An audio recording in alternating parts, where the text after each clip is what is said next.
Assalamualaikum warahmatullahi wabarakatuh. Perkenalkan, nama saya Gimnastiar Respagesa, nomor absen 16. Saya akan menjelaskan perlindungan hutan pada modul 4, bagian D dan E. Bagian D mengidentifikasi kegiatan perlindungan hutan dari penggunaan kawasan hutan secara ilegal.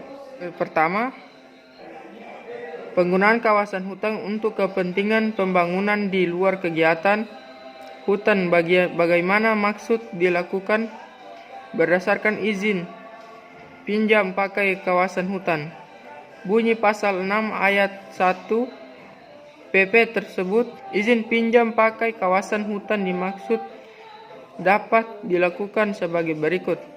Pertama, pada provinsi yang kawasan hutannya sama dengan atau kurang dari 30% dari luas daerah aliran sungai, pulau dan atau provinsi dengan kompetensi A. Latihan untuk menggunakan komersial, dan B. Melakukan penanaman dalam rangka rehabilitasi daerah aliran sungai, terutama pada kawasan hutan untuk penggunaan non-komersial. Yang kedua, pada provinsi kawasan hutannya lebih dari 30% dari luas daerah aliran sungai, pulau dan atau provinsi dengan menggunakan kawasan hutan dan melakukan penanaman dalam rangka rehabilitasi daerah aliran sungai, terutama pada kawasan hutan untuk menggunakan komersial. Dan B. Melakukan penanaman dalam rangka rehabilitasi daerah aliran sungai, terutama pada kawasan hutan untuk penggunaan non-komersial. Yang ketiga, kegiatan A.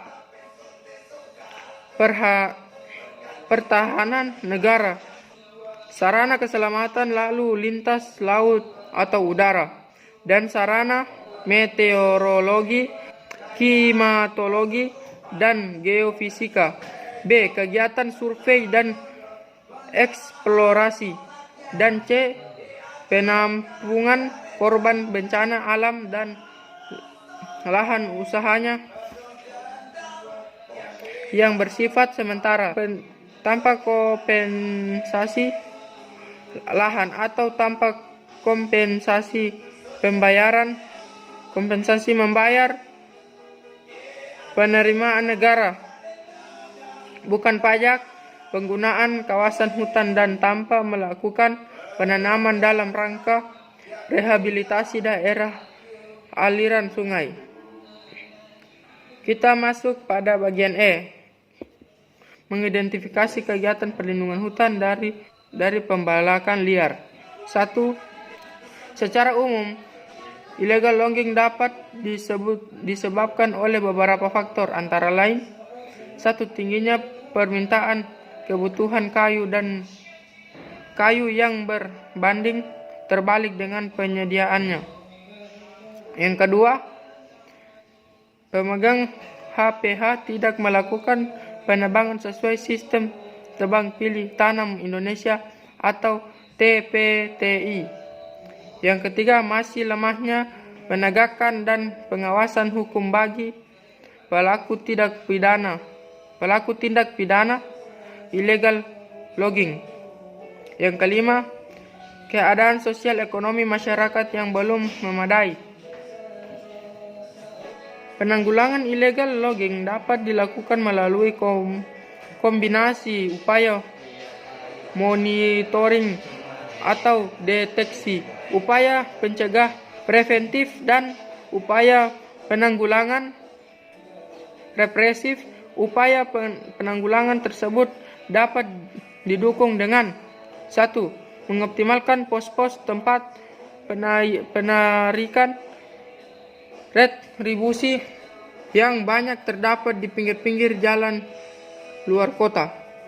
2. Menelusuri terminal atau tujuan akhir dari pengangkutan kayu ilegal, dan biasanya